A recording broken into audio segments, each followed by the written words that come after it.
Hey everyone, can you stop talking for a second? Thank you so much. Just for a second.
Post, do you hear?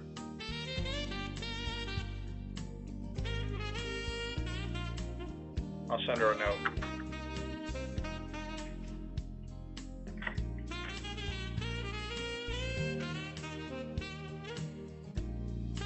Carol's here.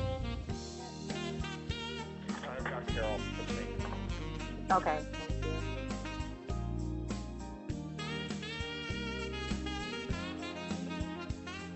Chairman Vieira, are you on the line yet?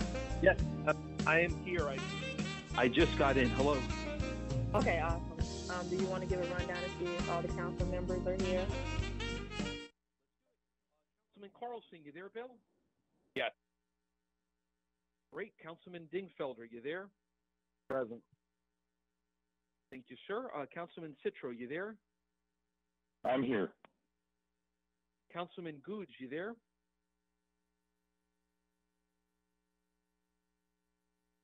Waiting on Orlando, I guess. Orlando, you're not there, buddy? Okay. Maniscalco, you there? Yes, I am. Okay. And then Councilman Miranda.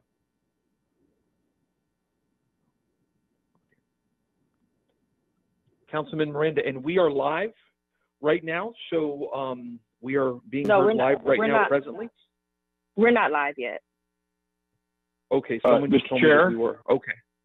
Yes, sir. Mr. Chair, Councilman Miranda is coming right now. Okay, great.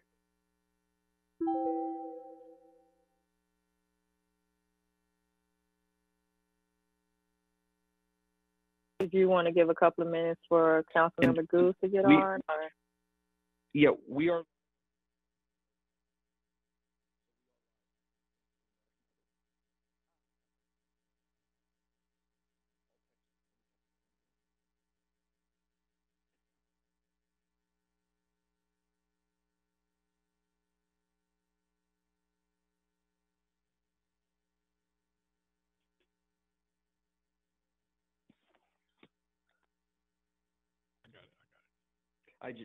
I just texted Councilman Goots, so he should be here shortly.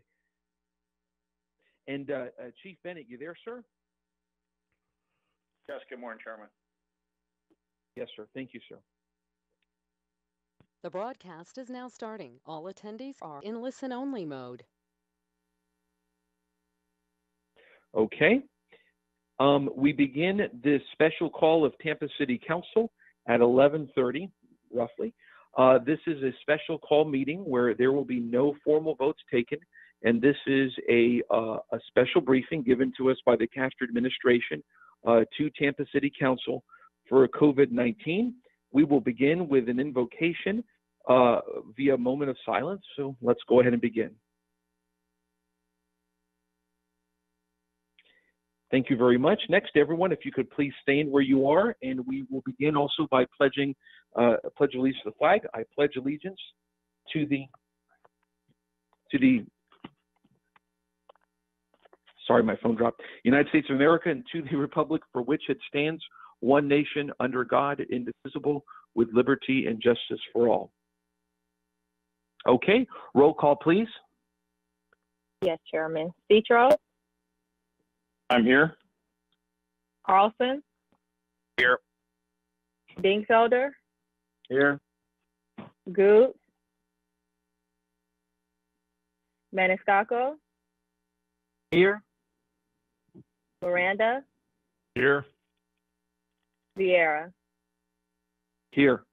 Okay, welcome everybody. Beforehand, I wanted to make a comment on a concern I had about, and we can talk about this at the end on the meeting this morning. We had a 9:30 meeting. There were some technological challenges, and I briefly mentioned it, but I want to mention it again to our listening audience. I wanted to make a comment on something that had just occurred. There were a number of challenges that occurred today technologically with the meeting that we will need to address as a city, as a council, which I'll talk about towards the end. While this is a time of crisis and all hands are on deck and everybody's busy, when it comes time for council to do its role, we obviously need to make sure that that's done in the most up-to-date manner. Accordingly, I wanted to highlight the work of 3 of our councilmen who, by virtue of the drawing of straws or what have you, were to appear by phone over their very strong objections. Councilman Goods, Councilman Dingfelder, and Councilman Carlson, their lines were somehow technologically not working, so they could not speak in the meeting or count themselves as being there. They were here, and I just wanted to, as a courtesy to my colleagues, highlight that for the audience, as this technological challenge was unfortunate, and I wouldn't want anyone to have any adverse impression of our hardworking board members. For those in the audience, City Council does not have its own IT department, so we work with the city on this. And this was one of our challenges that we encountered this morning. So I just wanted to say that as a professional courtesy to my 3 friends and colleagues on council. Okay, Chief Bennett, we turn it over to you, sir. And let me go over, if I may, by the way, prior to the format of today. Chief Bennett, about how long will your presentation take, sir? It'll typically last 30 minutes. Okay, great. We need to get out of here in roughly an hour. So what we'll do is, with the time left over, I will, as before, remain over and divided among all Tampa City Council members. Okay, Chief, you may go, sir. Good morning, Chairman. Good morning, Council. Good morning to the public. We will continue to use the same technological base that has worked in the previous meetings. So hopefully we'll have no challenges going forward here at 11:30. As the chairman mentioned, we have staff assembled once again to give it a COVID-19 update. We are still under a state of local emergency. And as I said before, we're in this unprecedented time of working through sustainability and resiliency of the shocks and stressors of COVID-19 with a very focused mission led by our mayor, Mayor Castor, on saving lives and defending our economic stability and recovery. As you will hear all the staff members present today, that will be their message, saving lives and working through the economic challenges of the COVID-19 mission. The strategy that we've been employing, again, for the public is high levels of sanitizing, and of course, the social and physical distancing, the continuation of triaging, collecting, quarantining, and testing those that have symptoms, and of course, treating them to hopefully return of health. And then of course, remain calm remain kind to each other, and stay safe throughout the process as a community. We continue to work with the public, our personnel, our regional and local partners and beyond, and of course, our partners in policymaking to do those protective actions for our personnel, our facilities, our rolling stock to continue our continuity of government and adapt our levels of service to make sure that the city keeps moving. And with that, I will turn it over to Chief Nick LoCicero as our emergency manager to give you an update. Good morning, everyone. Good morning, Chair. Good morning, City Council and public. I would like to provide you a brief summary of emergency management's efforts as it's related to this COVID-19 response, as the Chief laid out initially. We continue to support the city in the following ways and means with reporting of issues related to COVID-19. Emergency management and the city EOC remains at a level 2 activation. That is a partial virtual activation. We continue to coordinate daily administrators and directors calls, providing communication and coordination platform for the City of Tampa led actions. EM continues to publish daily situational briefs. We continue to vet resources and support requests for city departments while coordinating with internal and external city stakeholders. We continue to communicate and coordinate with other emergency management partners to assess their operational tempo, as those actions and current situation may impact the city. These community partners include, but are not limited to, the following: Tampa General Hospital, St. Joseph's Hospital, Tampa International Airport, Port Tampa Bay, Florida Aquarium, and Laurie Park Zoo. As reported by the state this morning, state cases for COVID leveled at 22,897 this morning, and Hillsborough cases settled at 873 for this morning's report. The City of Tampa emergency management goals: we continue to align with the senior priorities of leadership in response to COVID-19. We continue to respond to appropriate resource requests that are received, and we continue to communicate with our city departments and stakeholders to provide those needs. We proactively engage in a unified relationship with Hillsborough County Emergency Management through an integrated emergency management approach, and we continue to spread the message of personal responsibility, discipline with social distancing, and stay-at-home orders. Additionally, we, on a regular basis, almost daily, are in contact with the health department and those needs and assessments as they provide. We're constantly speaking with them. And that concludes my report today. Thank you. Thank you, Chief LoCicero. Now I'm going to turn it over to our City Attorney, Gina Grimes, and Deputy City Attorney, Andrea Zellman. Ms. Grimes. Good morning, council members. Gina Grimes, City Attorney. Since the last update last week, the most significant legal development involves the County Emergency Policy Group, of which the mayor is a member.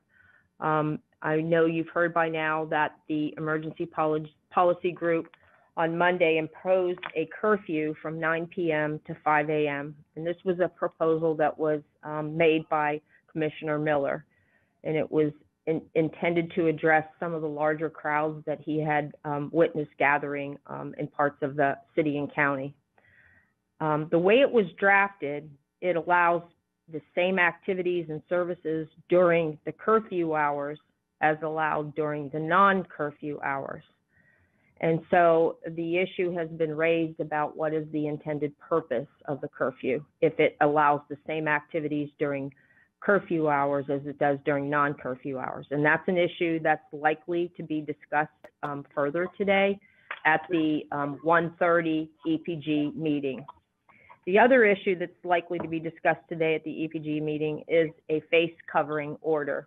The proposal was first presented on Monday by Mayor Castor, and what we've learned is other jurisdictions have some form of face covering orders, Osceola County, Miami-Dade, Broward, and the orders that they have contemplate some form of face covering that people are going to be may be required to wear when either working in or visiting stores, pharmacies, when on transit, or in any other location when social distancing is not possible. And the definition of face covering is very broad. It includes a mask, a scarf, any item that would cover the mouth and the nose. It could be homemade, it could be store-bought, it can be sew or no sew. And the CDC has guidelines and instructions actually on how to make these face coverings. And there are the order that's been drafted and presented to the EPG has several exceptions for when face coverings are not required. There are situations where someone is under 2 years old, if they have a health condition that would be impaired by use of a face covering, or if they're not in a profession or job that involves face-to-face interaction, they likewise would not be required to wear a face covering. Also, there's an exception for first responders because their personal protection equipment is governed by their own individual agencies. And the reason that this is being proposed is the data supports face coverings as the next best measure to social distancing and preventing the spread of the disease. And when the day finally comes when social distancing measures are decreased and finally we can physically re-enter the work world, it's very likely that face coverings will be worn to continue to prevent the spread and to prevent the resurgence of COVID.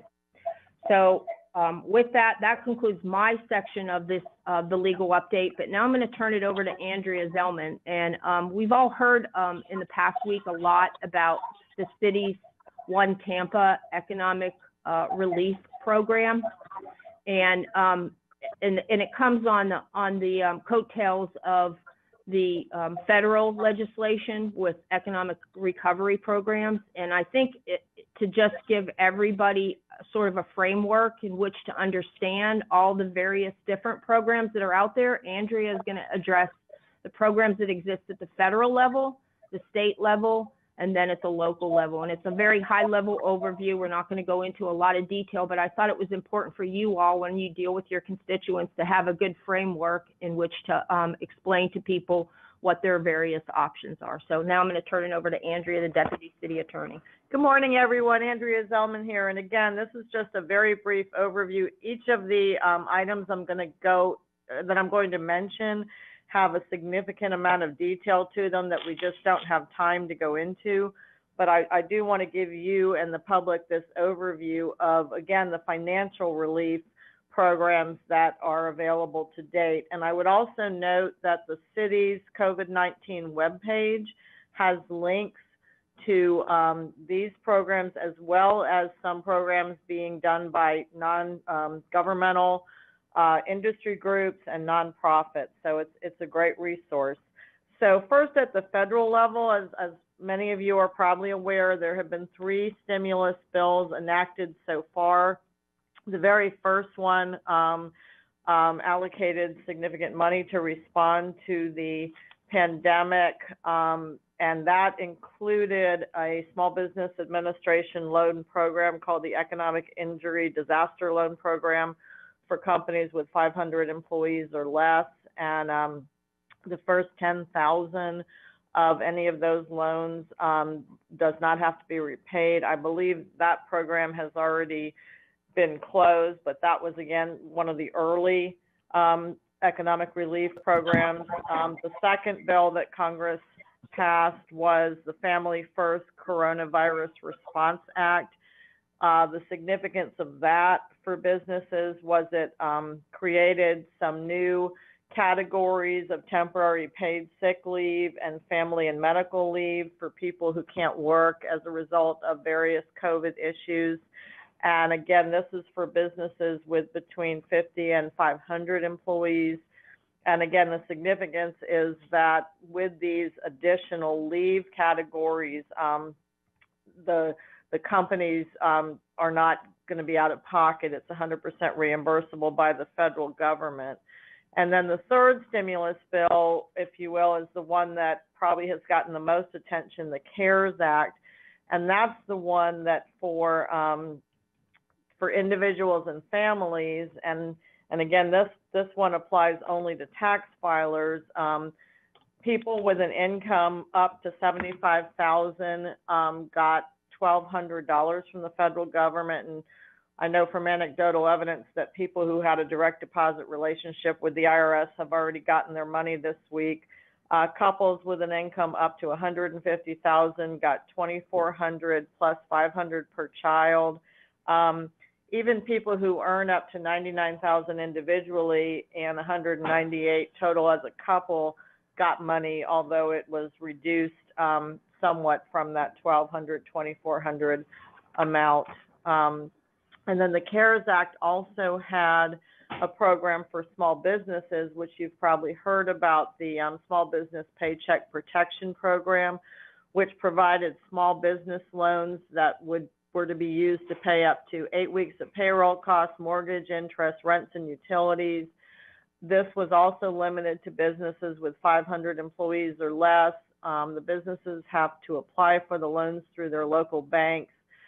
The significance is that the loans will be forgiven by the federal government, so they basically are converted into a grant, provided the employer maintains or rehires employees and maintains salary levels for those employees. So it was both to help the business during these difficult times, but also to provide an incentive for them to keep people on the payroll.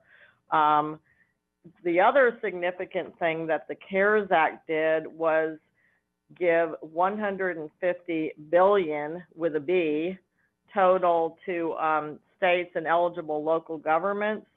From the CARES Act, Florida will receive a total of $8.3 billion, with the state getting $4.5 billion of those dollars, and the remainder being split among local governments. Now, the unfortunate thing for the city of Tampa is the bill limited it to governments, local units of government with a population of more than 500,000 people. So only one city in the entire state of Florida has that population, and that's Jacksonville. And only 12 of the 67 counties even have that population. Hillsborough is one of them, and according to the calculations done by the Florida League of Cities, using the Treasury Department's Florida formula, Hillsborough will receive over $256 million from this program. We do not know yet whether the city of Tampa will be able to obtain a share of either Hillsborough's funds or the state of Florida's funds. Obviously, that's something that will need to be addressed. But just to make you aware that that money is out there. And in addition, I can tell you, and you probably have seen this in some of your emails, that cities like us around the country are currently lobbying Congress to provide funds to governments such as ours with less than 500,000 people population in the fourth stimulus bill that is being negotiated now in Washington. Congresswoman Castor and others in the House have been asking for that to be included in the fourth stimulus bill. And she's also asked the state to ensure that Tampa and other local governments get a fair share of the total of the $4.5 billion that the state of Florida is getting. Of note is the fact that these funds cannot be used to directly account for a local government's revenue shortfalls that are due to COVID-19. It can only be used, the relief fund money can only be used to cover expenses that are necessary as a result of COVID and weren't already in the local government's budget. Then next, and so that sums up the federal relief programs. Again, there is a fourth stimulus bill being negotiated now, so stay tuned. The state of Florida had some programs as well. As you're all aware, they have what used to be called unemployment compensation. Now it's called reemployment assistance. Congress did increase the amount that's available. And of course, we've all heard the state has been having some logistical problems with those applications, but that is a state program that is trying to provide relief. There was also a Florida Small Business Emergency Bridge Loan Program. The state made $50 million total available with loans of up to $50,000 interest-free per business. That program closed the day it opened. So many businesses applied, and we have not yet heard whether they will add funds and allow more businesses to apply. I wasn't able to find any identified financial relief program at the county level yet. As you know, here at the city, we just introduced our One Tampa Relief Now Rise Together program, which I believe you've been briefed on. But again, for those in the public that may be hearing this for the first time, this program is intended again to kind of follow all these other larger relief programs I mentioned, but to provide more direct help at the local level. So provide direct payments for up to 1 month's rent or mortgage, plus utility costs, and the city will remit the payment directly to landlords, mortgagors, or to TICO on behalf of those people who qualify. For individuals and families, that's up to $1,000 for rent or mortgage payments, or up to $250 for utilities. For small businesses in specific industries, it's up to $4,000 for rents and mortgages, and up to $1,000 for utilities. Again, this is a pure grant program, does not need to be repaid. And again, it's intended to be a bridge for those most in need at our local level until they're able to obtain the larger state and federal funds that I've mentioned. So that concludes my presentation. Again, these are very detailed, and I do invite everyone to take advantage of the city's website, which has more detailed information about all these programs. Thank you. Chair Vieira, sorry to interrupt. I just want to recognize that Councilmember Goose should be on the line now. Yes, thank you very much. Yep, our friend Councilman Goods is here. Thank you. Continue, guys. Thank you. Thank you, sir. All right, John Bennett, Chief of Staff. Thank you, Legal Department, for the update. And just as a reminder, the rest of staff, including Ms. Carol Post, will brief on the relief plan in detail as well. And we're going to try and accelerate some to make sure we have plenty of time for council questions. Chief Dugan. Good morning. So far, we have had 109 employees cleared for work. We are currently monitoring 15 employees, and 8 of them are on quarantine still. We've had 2 officers test positive. You know, we have taken a very conservative and deliberate approach.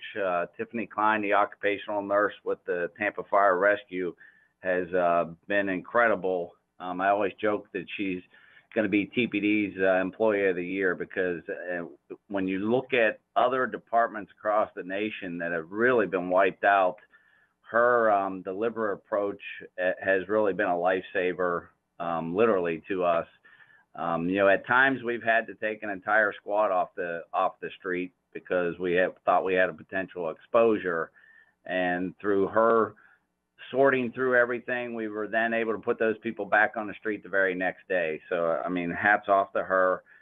We do receive some random calls of what people consider to be violations of the Safer at Home order, and those are always difficult to deal with. But I do want to stress to everyone that out of 400,000 citizens, the percentage of compliance that we have is absolutely outstanding, in my opinion.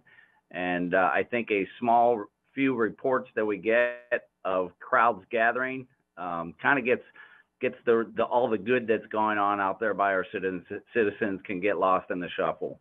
That's all I have for now, unless somebody has some questions. Thank you, Chief Dugan. Now I'm going to go back to Chief Nicholas Cicero of the Tampa Fire Rescue Department for the fire rescue brief. Thank you, Chief. And Chief Dugan, thank you very much for your comments. We know what an asset she brings to the table, and it's a great opportunity for us to share that as well. So we're pleased to do so. Let me, Council, provide you with a little bit of an update briefly. We continue on an administrative level to ensure that the core services are met. We continue to meet on a regular basis, that those elements of EMS and fire response are being met on a daily basis. We are maintaining the 911 pre-screening questions to enhance detection of patients with flu-like symptoms or COVID-like symptoms. We have continued cessation of all public safety events to reduce the possibility of exposures. We are maintaining, through the program that the Chief Dugan mentioned, we have an enhanced sick call process for our personnel, and that has helped us tremendously. We are maintaining and continuing to provide direction for enhanced personal protective measures, again, facilitating social distancing, facility cleanliness, and apparatus cleanliness after calls. We continue to monitor critically calls for service. Overall, they're down, but I will tell you, as last reported to you, it is a steady trend. We're going on anywhere from 25 to 30 COVID-related calls, again, going back to the 911 pre-screening a day. So that's about the number of those that are suspect that we need to look at very, very critically, but the numbers anywhere from 25 to 30 a day.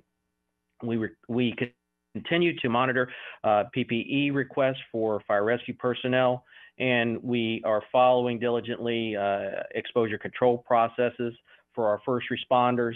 And I'm glad to say that there has been no increase. Last time I spoke with you, we had 2 that tested positive. That number remains the same. We have no other uniform personnel that test positive, so it remains at 2 people positive thus far. And that concludes my report. Thank you. Thank you, Chief Cicero. Now I'm going to turn it over to Ms. Ashley Bauman over Marketing and Communications for her update as it relates to the City of Tampa and the Joint Information Center with the county. Good morning, everybody. As I did last week, I'm going to give these stats since February 27th. Since then, the City of Tampa's coverage of COVID-19 coronavirus has had 32,700 earned media clips with a reach of 1.5 billion people across the country, with a total publicity value of $5.1 million. These platforms include, but are not limited to, TV, print, radio, and all have a strong positive sentiment. Marketing and Communications has been in constant communication with our regional partners to ensure not only streamlined communication with our residents, but the most up-to-date information as we receive incoming questions on all of our platforms. They include our website, Facebook, Twitter, Instagram, Nextdoor, and TikTok. Our total COVID-related page views on our website to date, as of February 27th, are 810,294. We have a total on our social platforms of new followers of 20,221. That is with a grand total of 317,435 people following. Our reach on those platforms, that means people we can communicate with, is 8,950,797. We have put out a total of 86 COVID-related videos with a total of 52 COVID-related press releases, and have sent a total of 70 bilingual text messages to our Tampa Ready and Tampa Lisa. Beyond our traditional communications efforts, again, we've been hosting Facebook Lives every day, PSAs on iHeart stations, as well as a myriad of PSAs on all the Cox radio stations. We have worked with our professional sports teams to ensure the launch of One Tampa was robust, and our fundraising efforts continue to drive from there. That's all I have. Thank you, Ms. Bauman. Now I'm going to turn it over to our Administrator of Neighborhoods and Community Affairs, Ms. Osea Wynn. Osea? Yes, good morning, everyone. I would like to report that since May 17th, the Recovery Call Center has been operational every day with the exception of Easter Sunday, this past Sunday. And to date, we have received and addressed over 1,700 calls. We currently have 33 call takers representing all departments within the city of Tampa. And starting at the last of last week and the beginning of this week, all of the call takers are working remotely from their homes or in a safe environment to practice the social distancing. The legislative aides, your aides, were trained on COVID-19 resources, and this was to assist any calls that they have from your constituents to make the process of information flow a lot more seamlessly. We will also be providing training and up-to-date information to your aides regarding the One Tampa Relief Now Rising Together initiatives. Again, this is to help them deal and assist their callers with directing them to us and to the website of where and how they can apply for the relief program. In addition to that, last week we continued our support and outreach to the faith-based leaders, providing information in terms of holding religious services during last week and going forward. And in support of that, we are providing and continuing to provide the technical support, the soft support for those faith-based leaders who have interest in streaming their worship services online on Facebook. So any type of support that we can provide with that, we will continue to do. I'm quite sure that you've seen around town the signage, the be safe and we're in this together. All of those signs that have been placed to provide encouragement. Well, that has been a project with our Arts and Cultural Affairs Department in collaboration with local artists. We will continue that and we'll start as of this week with additional messaging and signs being posted throughout the city of Tampa. Our Parks and Recreation staff is continuing to provide calls for support to check in on our senior citizen population. And again, I want to stress and reiterate that these are the seniors who have registered with our parks within our parks program at our local centers, our Parks and Rec centers. And then finally, our staff, there's been some talk about the face covering. Our staff, Parks and Rec staff, they are continuing to construct and make the face coverings, and we have used some of the senior citizens to volunteer in that effort as well. So that's all I have for now. If you have any questions, I will be available after everyone reports out. Thank you. Thank you, Osea. Now I'll turn it over to Ms. Carol Post, Administrator of Development and Economic Opportunity. Good morning, everyone. I have two quick updates on a couple of items that have been referenced in the past. As we've discussed, the first is with respect to our construction site inspection program. If you recall, when the safe at home orders were forthcoming from the county and then subsequently the state, infrastructure and construction were deemed an essential service, and so they have continued. At that time, we took the proactive approach to initiate a program whereby we would have an additional layer of protection garnered through a occupational safety inspection program for our 50 largest construction projects. The inspections started on April 9th, last Thursday, midday, and since that time, we've completed about 77 inspections. We do about 15 a day at these large sites. We've visited all 50 sites at least once, and about 15 we have visited more than once. We're generally seeing compliance. We're seeing increased attention to separation, sanitizing, and other protective measures. Where there are gaps in those protections, we think these occupational visits are helping to heighten awareness and visibility and bring about more positive outcomes. So I'm happy to take questions on that program as we progress. The other program, which you've heard a good deal about already, is our One Tampa relief effort. The mayor announced it on Tuesday. You know that it has a relief component and a philanthropic component. I won't go into the details. Andrea did a very nice job explaining some of the background of the nature of the relief, but just to update this group that the information about both the relief program and the philanthropic program is currently available online right now and through our hotline to ensure that individuals can understand what the program is and whether they can be eligible for it. And the application process will start on tomorrow, Friday, on April 17th at noon for individuals to apply. The business applications will go live on Tuesday, April 21st at noon.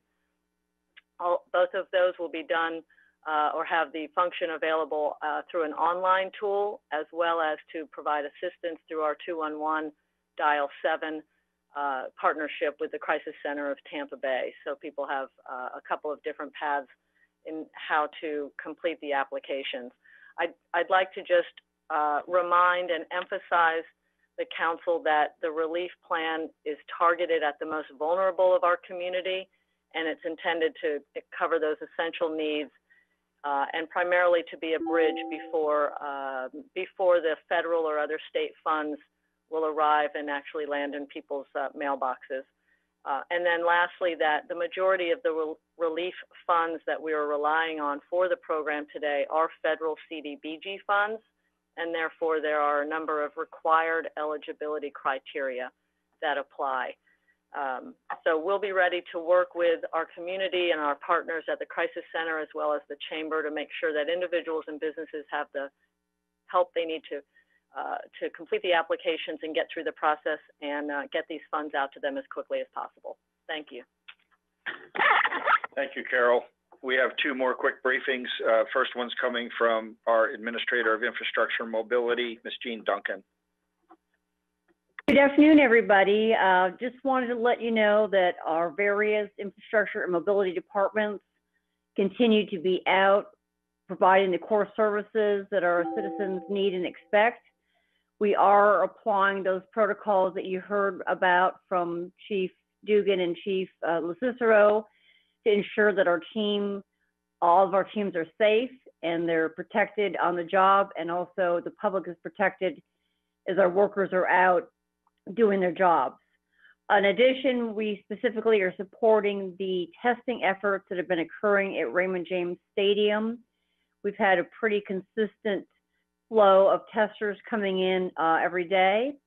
And just today, several other locations for testing were stood up. The most interesting for our council is the one at Lee Davis on 22nd Street in the East Tampa area. So that will offer testing in that particular area of town to make it a little more convenient for folks that are wanting to be tested. And we'll continue to support that operation with the county and with TPD as well as long as it continues to go on. Other than that, we're continuing to work in parallel with OSEA's efforts to put social distancing and encouraging messages on our sidewalks as folks are out bicycling and walking, to keep reminding about the social distancing requirements to keep them safe. And that's my report for today. Thank you. Thank you, Jean. Next is our Chief Financial Officer, Dennis Ruggiero, to talk about fiscal responsibility as one of our strategic approaches through the COVID-19 process. Dennis. Thank you, sir. Good morning, Council. The mayor and leadership continue to scrutinize expenditures with an eye primarily on two things. Number one, the strength of the revenue source for those expenditures, and number two, what's critical for our operations, especially as we've discussed in the past, as those operations relate to parks and recreation, public safety, and public works. As we've also discussed, having half a fiscal year under our belts and a full month of emergency-related activity we're incorporating this information into how we proceed this fiscal year and how we prepare our fiscal year 2021 budget. Again, one of our primary financial risks remains our revenues. And as you heard earlier, the mayor's team continues to pursue clarification on just how much federal relief we can expect to make up for those losses. That relief could be a real game changer. We continue to dialogue with the state, professional associations, and other localities. But of course, every locality, while sharing many common traits, is unique in terms of the types and levels of revenues it relies on, the level and quality of services it provides, and or the industries it supports and is in turn supported by.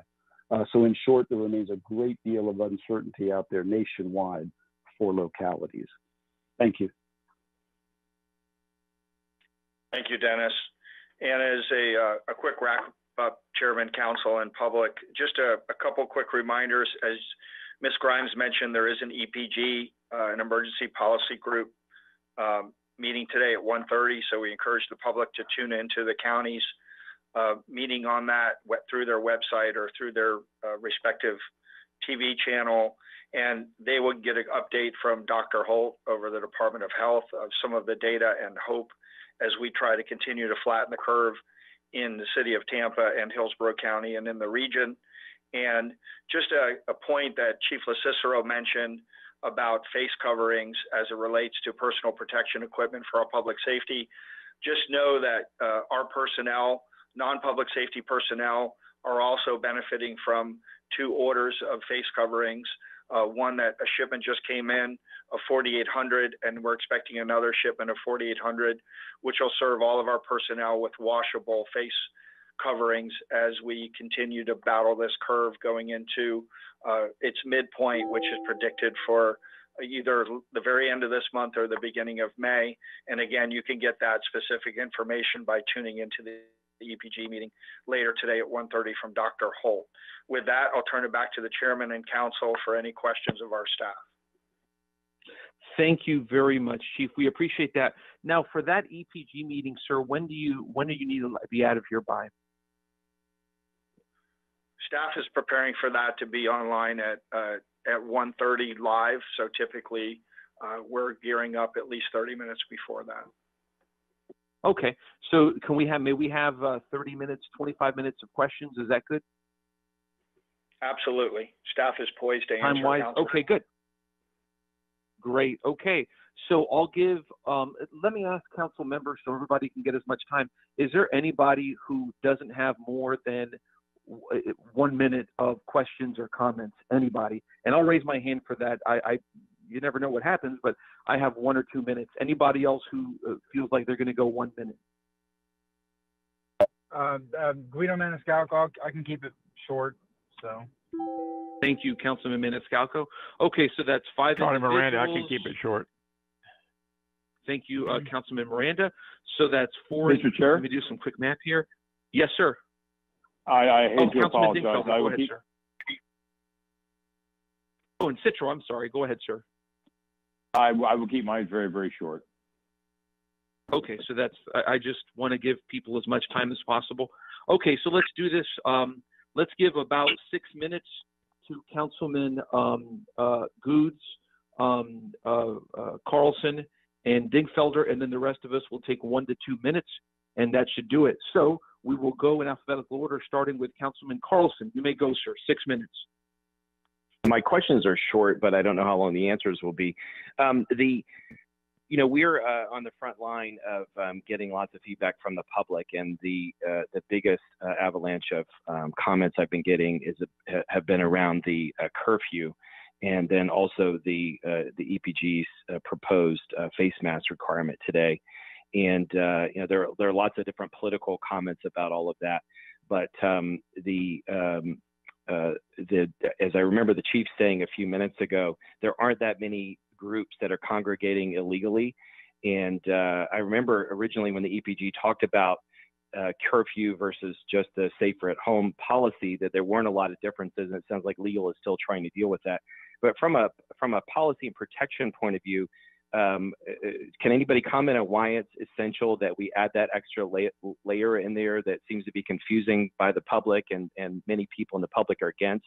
And then same thing with the masks. And in particular, I think the objection is the criminal penalties that come with breaking that. John Bennett, Chief of Staff. Gina Grimes, do you want to take the legal aspect first?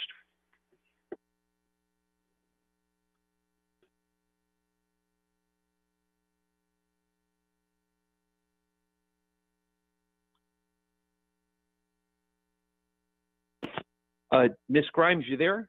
Gina?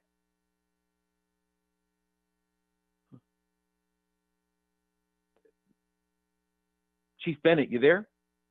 Yeah, Chairman, I'll talk about the spirit of it, and if we can get our legal department to augment that based on the last EPG meeting, we'll bring them back in. I just want to mention in the spirit of it, the leadership, specifically from the city of Tampa, was geared around supporting a curfew only if it was going to give those on the front lines the additional ability to support the safer at home model based on crowds. It was put out there as an enhancer as opposed to just a simple addition to the safer at home model to give law enforcement the potential tool and also give parents an opportunity to have some conversations for education and policy to bring some of the youth that may have been staying out later to come in and avoid possible contamination or getting the virus and then bringing it into the home front. So that was the spirit of it. It wasn't designed and to be just another layer of enforcement, but an add-on not to make it more complex, but to give more tools to parents and to our law enforcement community to help keep the crowds minimized as much as possible. And I think you'll hear some dialogue as it relates to that from the EPG again at 1:30 today. As it relates to the masks, what has been seen and reported as we approach this curve, which again is the ultimate goal of reducing the spread of the coronavirus, is that a lot of times the essential services that are still authorized put people in close proximity to each other, not so much intentionally, but just passing each other in the grocery aisle or picking up the cart to go into the store or going to the pharmacy. And some of the communities, whether it's worldwide or in the United States that have done very well, have encouraged the mask wearing. Again, nobody wants to move into a penalty phase or an arrest phase, but our goal is to flatten that curve. And I will tell you that being one of the 7 urbanized counties with one of the major cities in Florida, and I think Chief Cicero would support this as well, and listening to our public health doctors, that we're doing well, and we need to continue to do well as we approach this peak, both in supplies and protecting our hospital beds for the most critically sick. And this is one of those opportunities to do that. Most of the masks that are going to be worn, the face coverings, are designed just to protect the individual from their droplets as opposed to protecting anything incoming. So the more that we do as we approach this peak, the community, the county, of course, and the city will stay below that curve that we're all trying to compete with. And I'll see if legal wants to augment my response.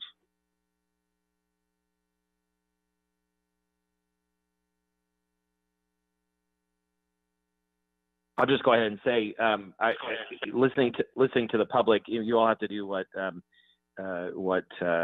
makes sense to protect the public. But if we're accomplishing the goal through encouraging people, then I would encourage you all, as you're giving feedback to the EPG, to look at civil rights and human rights and other issues that people are concerned about in relation to taking it to the next level. We have to hit the goal, but there has to be a balance there about how far we can go. And then shifting gears a lot to the One Tampa proposal or program. One is I hope that we will get, City Council will get a full briefing on that at some point. I guess that will come up in the CRA meeting next week, but I was a bit disappointed. I don't know if my colleagues got a full briefing on it, but I found out about it, some of the details about it by watching the press conference, and then and then from chambers of commerce and other people who were briefed on it. But it sounds like there was a lot of briefing done in the days leading up to it, but I don't think that council was briefed on it. And we're getting a lot of questions about it. And one of the biggest questions I get, I was just on the phone with Kelly from the South Tampa Chamber, and she was on the phone with the West Shore Alliance. But one of the concerns is that it geographically partitions off big sections of the city. And so the question is, does it include the whole city or just certain parts? And I'll just say this before the answer comes. People have a perception that South Tampa is all multi-million-dollar homes and very wealthy people, but there are a lot of families that have been living in South Tampa for generations, and they might have bought, a home from land development for $10,000 or $12,000 years ago, and they have a small business that where they're going paycheck to paycheck. There are lots of small businesses that aren't very wealthy, and there are lots of people that have been living here for a long time that aren't that wealthy. And I just have concerns about if we have economic criteria, that's fine. But if we have geographic criteria for no reason, there are a lot of concerns from constituents coming about that. Mr. Carlson. And this is and if I may, this is Louis Vieira. You're at 6 minutes. I'll give you about another minute, but so just go ahead. And I'm done. Hey, Mr. Carlson, this is Gina Grimes. I gave a really good answer to both of your questions, but apparently I got cut off. So I don't know if you heard any part of what I responded to as far as your questions on the curfew or on the No, I didn't hear any of it. Sorry. No, we didn't hear any of it. Did you want me to respond? I'll leave that up to the chair. I'll leave that up to the chair. Yeah, Ms. Grimes, if you could do that within a minute, that would be great. I'll give it a try. On the face covering proposal, the reason it was proposed is because it is considered, as I mentioned, the next best mitigation measure in addition to social distancing. But the reason it's effective is because it gives you that measure of protection when social distancing is not possible. So we have social distancing, and that's adequate and that's working. But in addition to that, we're going to have to do something else. And when we get to the point where we're all going back into the work world and we're no longer able to institute social distancing, we'll have to have some other protective measure to prevent the resurgence of COVID-19. So right now, it's intended to work in those instances when social distancing isn't possible. And as far as the curfew, the topic of the curfew, that was something that came up. It wasn't expected to be raised at that meeting, but it was brought up by Chairman Miller. And I think that what's going to be discussed today is what purpose does the curfew serve if the exceptions during the curfew hours are the same as those during the non-curfew hours. It's unclear what purpose is served, and I think that's what will be discussed today. Thank you very much. Councilman Carlson, did you have a brief comment in response, sir? No, thank you. I think that the public has the same confusion. But is there an answer to the other question, or you want to move on to the next person? What was the other question? For the sake of time, for the sake of time, I hate to do this. Let's move on if we may. I want to make sure that every council member gets sufficient time, and we can, if we have a minute, we can go back to that. So my apologies for that. Let's go next to Councilman Citro. You had a brief comment, sir. Yes, I'm here. Thank you, Mr. Chair. I'll tell you what. Councilman Carlson had a good question. Why don't I let Gina Grimes answer that? And I just want to say thank you all for this great report. Okay. And I'll if at the end I have an additional question, but let's Ms. Grimes answer Councilman Carlson's question. Thank you, Chair. Very gentlemanly of you. He yields you your time. Go ahead, Ms. Grimes. Mr. Carlson, could you repeat the question, please? The question about the one Tampa program. First part of it is I hope that at some point the city council will get a full briefing, like it sounds like the chambers and other groups got. And then number two, there's confusion about whether there is geographic partitioning. So the chambers that are outside of the CRA areas believe that, like South Tampa, believe that South Tampa is not included, and the West Shore area, I think, believes that they're not included. Is that correct, or are they? That's correct. Interject? Go ahead, Carol. Go ahead. Thank you. This is Carol Post. Councilman Carlson, I can be responsive to that. With respect to the coverage for the program, as you know, there are two components to it. There's an individual component and there is a business component. For individuals, that is the eligibility covers the entire city. There is no geographical limitation for individuals. There's an income limitation and a few other criteria that apply, but there's no geographical limitation. For the businesses, there is a geographical limitation. And as I alluded to, the use of CBGB funds, the federal funds, do impose a restrictive criteria, and that is geographical, and it is driven by the low income census tracts. And so, unfortunately, while, you know, again, the nature of wanting to make this aid available to the most vulnerable members of our community is somewhat driving some of the limitations that are there. We would very much like to have this be available to everyone at every aspect of the city, but it simply isn't feasible at this time. And yeah, just and a quick I'll comment. have I to think there are here. Go for it. There are disadvantaged people in South Tampa and disadvantaged people in the West Shore area, and you and I can talk about this offline. But I think it would be worth you all reaching out, maybe the West Shore Alliance and South Tampa Chamber and others too, to see if there's some other kind of program. It's not to try to affect everybody in every business, but to the extent that there are disadvantaged communities in other geographic parts of the city. And Councilman, I'm going to have to stop you there because I don't want to take away time from our colleagues. Let me go next, if I may, to Councilman Dingfelder. 6 minutes. Go, sir. Thank you, Mr. Chairman, and thank you to staff. Hello to council. A couple of quick questions. Chief Dugan, there was a quick reference to enforcement. Let's assume they do the face covering order today, and they already have the curfew in effect. Talk to us about enforcement.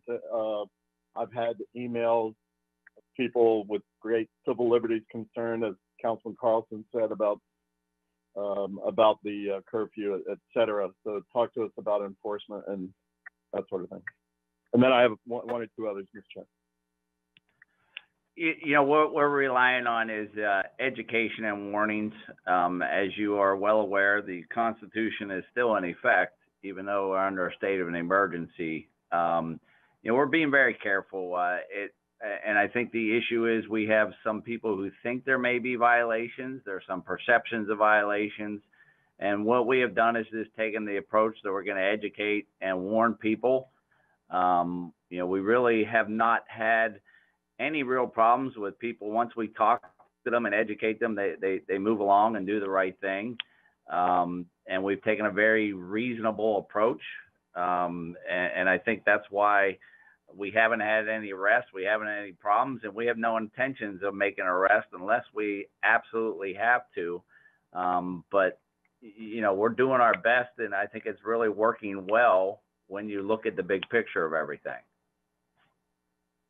Okay, and speaking of arrests, I know we emptied out the jails a little bit in regard to low-level nonviolent criminals and that sort of thing. Are we also trying to ease off on arrests for similar misdemeanors and low-level felonies, just to keep the jails, you know, at a low population? Well, I wouldn't say that we're laying off arrests. What I would say is we are looking at giving notice to appear, or, you know, I think what I say is the Hillsborough County Jail is open for business, and if you commit a crime, you're potentially going to go to jail. But what we're doing is doing our best to use the notice to appear. You know, crime is down, our calls for service is down, you know, overall. But we're using a notice to appear if we have to. But, you know, if they commit a felony, they're going to end up going to jail. but it really has not become much of an issue. Okay, thank you, Chief. In regard to the One Tampa project, and I applaud the mayor for stepping up and trying to help our community with the limited resources that the city has. Dennis Ruggiero, our finance director, can you talk about a little more detail about the sources of the money for that program? And then I have one follow-up after that, Mr. Chairman. Thank you. Yes, sir. This is Dennis.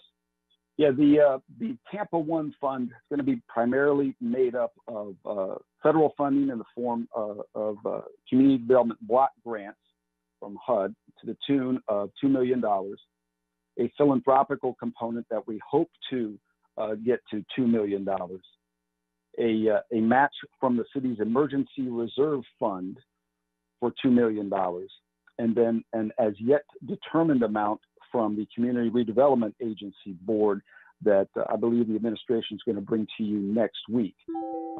If we can get to a $2 million figure there, we'd have a total of $8 million for the Tampa One Fund. Okay. And that sounds great. Obviously, as the CRA will discuss our component or potential component of that. I will chime in and agree with Councilman Carlson. There are small business people who have one little dry cleaning shop in a strip center, anywhere in town, South Tampa or anywhere else. And they might be, and they probably are suffering economically the same as anybody else.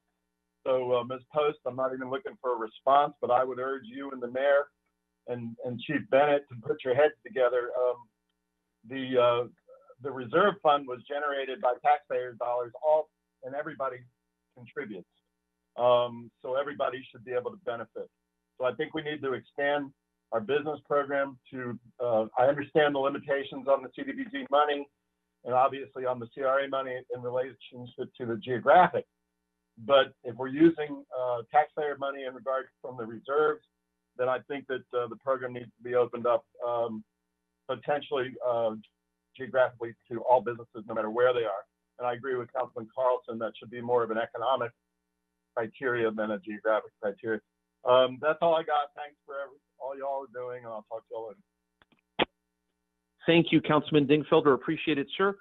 Councilman Good, sir, you have 6 minutes. Go for it. Thank you, Mr. Chairman. Let me first say apologize to the citizens about this morning. Several phone calls about the inadequacy of City Council operating. It's time for us to get to work, and the community is asking that we're not giving them what we need to be giving them. We're frontline essential people. We're elected by the people to work, and we have to be on the front lines just like everybody else.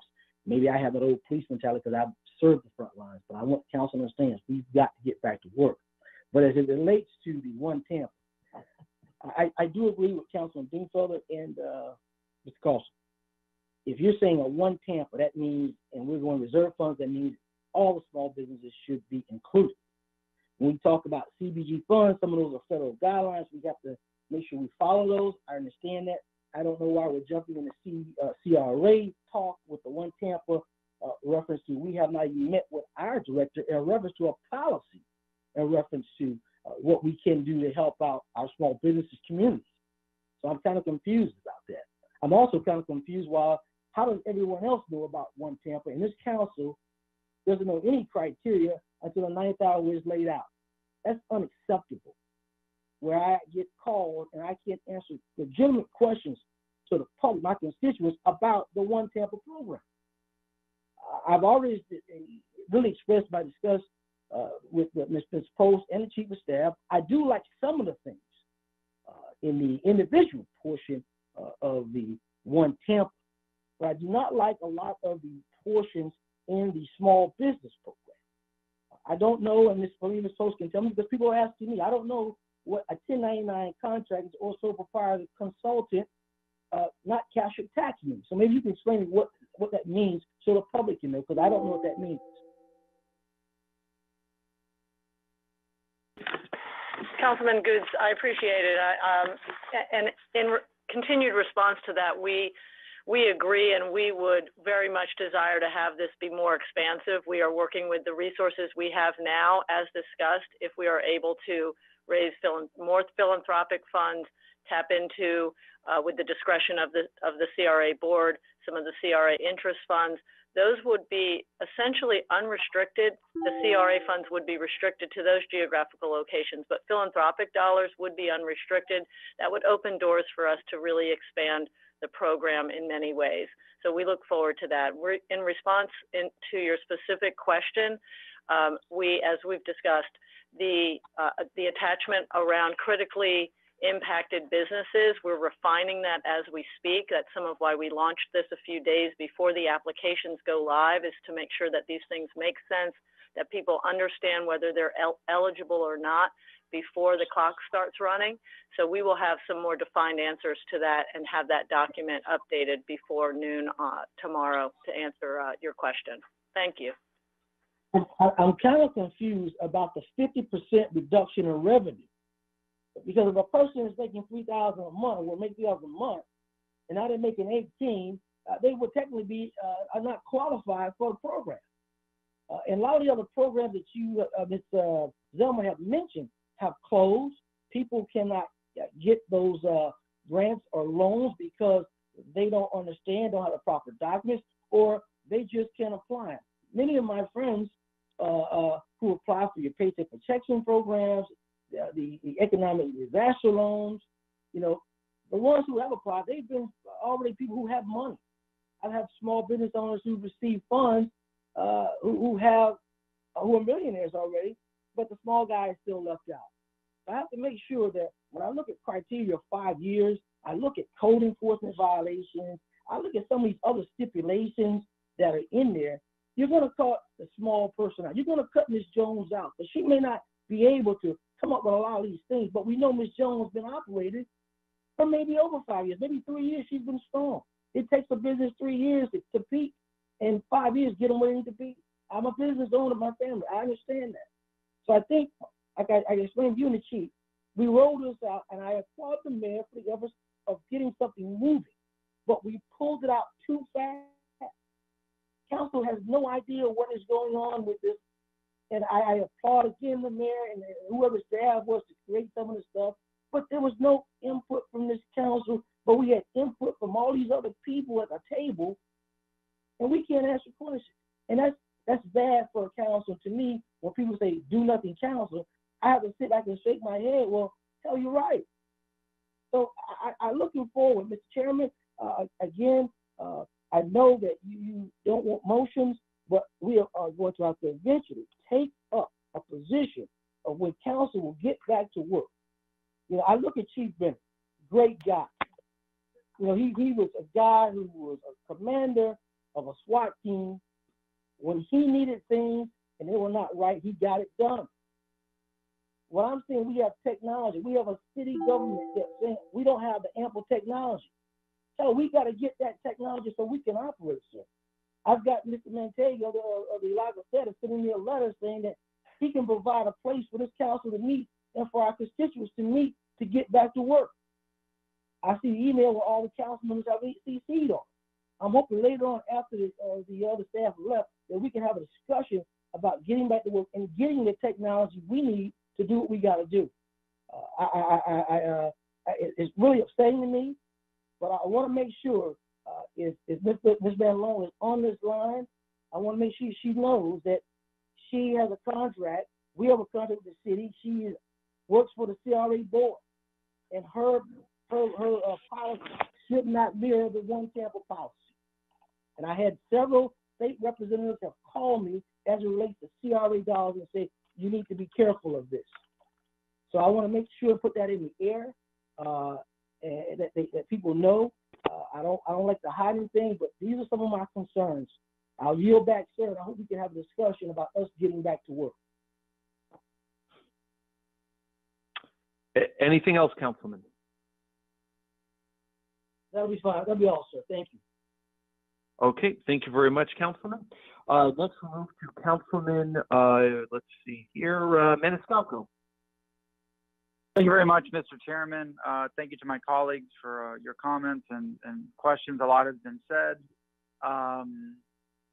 You know, I've received questions, some complaints, and I know it's not our vote, it's the emergency policy group vote regarding the curfew.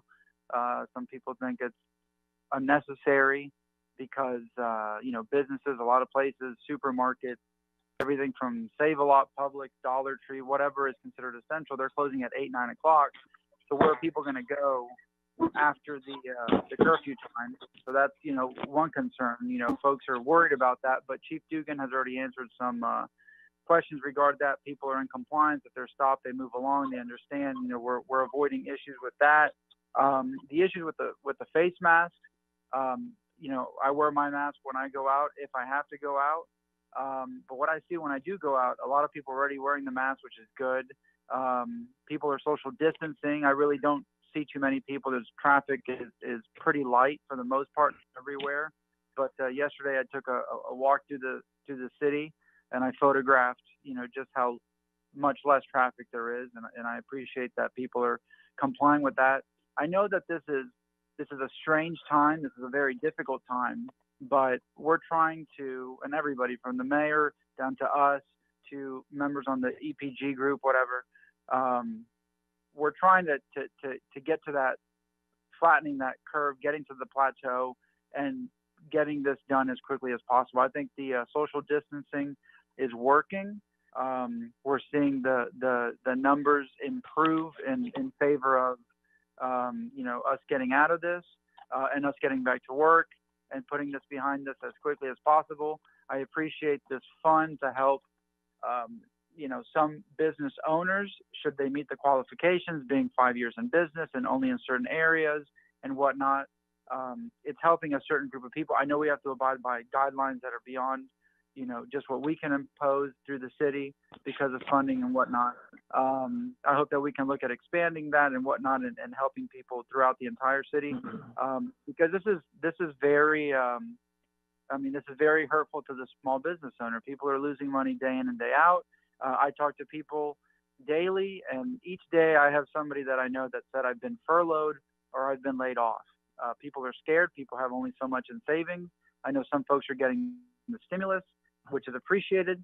How long will this last? We don't know. I mean, how long will this hold them over? I don't know.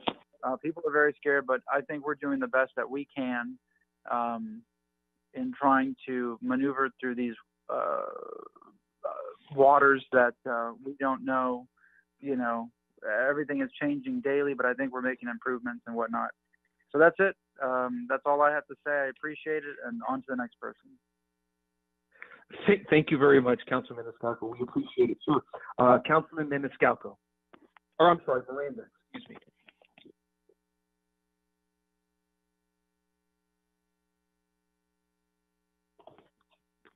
Yeah, I just want to say Councilman that both Miranda, are you them. there? So, oh, yes, sir. yeah, I'm here. M&M, Miranda and Maniscalco was the same thing. I just want to say thank you to all the council members for the concern, the administration for making some bold moves and explaining what they've done. You know, this is a time in history that whatever we do or whatever we do not do will be recorded in history forever. And this country, not only the city of Tampa, but this whole country is facing a battle that they're not used to. We used to have all the freedom to do what we wanted. We still have that, but they have to be under the emergency statute now. If we continue to do what we're doing, and no law or no emergency measure is accepted unless the public follows you. And I want to say thank you to the public for doing exactly what is necessary to clean up this COVID-19 and get us back to where we were sometime in the future. Notice I didn't say a date, because in my mind, all of us have been looking for a figure to lead. And if you think that this is by May 1st, this is going to be solved, or June 1st or July 1st, in my opinion, it won't be until next year. I hope I'm wrong, but I think I'm right. When people want to do things and people want to follow, that's one thing. But when the people are following and the leaders are saying another thing, that we're going to open to such and such a date and do whatever, it's going to be chaotic. Because if this virus comes back again, has it been going down? You're still having deaths like in New York, over 700 a day. And talking about deaths, how many? I know the Chief Dugan explained one city department. I'd like to have a report in the next 2 weeks or so from the administration, if they know how many city employees we've had sick with the virus and how many, if any, have succumbed to that disease. Something we haven't talked about. And God bless us for what we're trying to do and solve something that's invisible. It's stronger than the atomic bomb because you can't see it coming, and it'll kill you just as deadly as the atomic bomb. So I want to thank all of you for doing what you're doing, and just take a step back, take a breath of fresh air, and look around and says, thank God that we live in this country. Thank you very much, Mr. Chairman. Thank you very much, Councilman Miranda. We appreciate that. In closing, I just got some brief comments here. A lot of folks have opined on the curfew. I think it's a good message on modification. Oh, I think it's a very good message on modification that we continually see here on this curfew issue. We're in a time of crisis, and we're asking a lot of our citizens and residents. We're asking a lot for a special purpose, which is public safety, the welfare of the vulnerable. The vast majority, I think, of our residents, from what I see, support this. I've been a strong supporter of this, even with sacrifices that have been requested, frankly, because it's the right thing to do and it saves lives. The curfew has not been met with such a great welcome. My view is simple. If there are people who are being grossly irresponsible and having huge outside parties that engage issues of public safety, address that. Don't go after the guy walking his dog. Don't go after the solitary person on the stroll at 9:20. Don't go after the guy with munchies who's ordering Hungry Howie's pizza at 9:30. This was clearly well meant. I think there is a consensus that initially there was some overreach by the EPG. This administration has been leading often against the wind, especially at the beginning, against the wind on COVID-19. They have my strong support. But I think this move by the EPG muddled a strong message that we should continually have, I think, on public safety. On Councilman Carlson's point, I agree. I brought this up with the administration.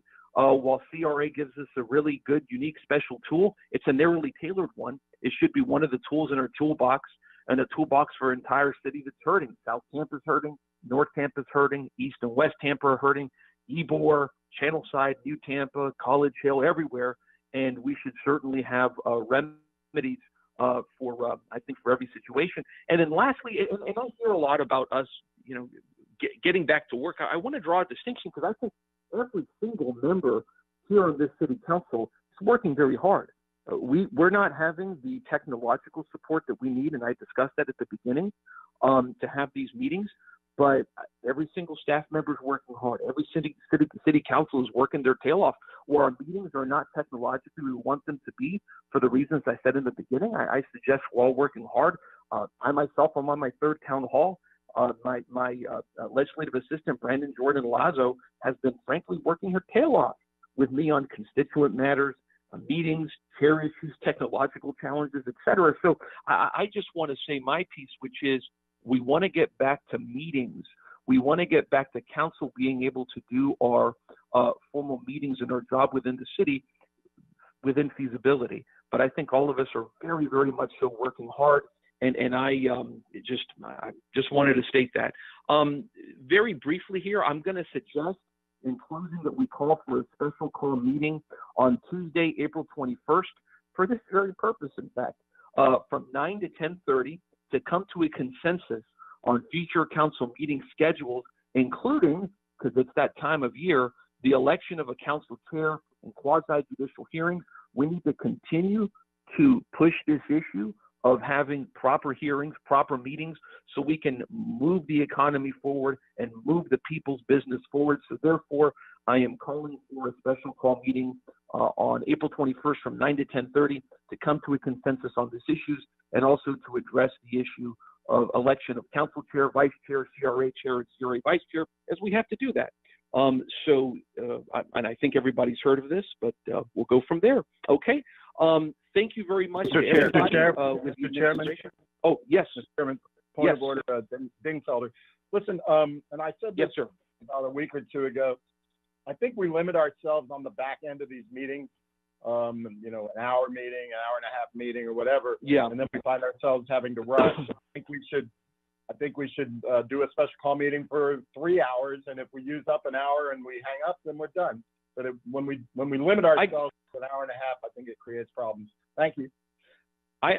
Yes, sir. Your point is well taken. I'll add some more time to that. And today, Councilman Dingfelder is a very good example of that because council members, everybody had very good points, and I had to unfortunately cut everybody off. So your point is well taken. So I'll add some more to that. So point well taken, Mr. Chair. Did anybody else have a closing comment? Yes, sir. Yeah, Mr. Chair. This is Carlson.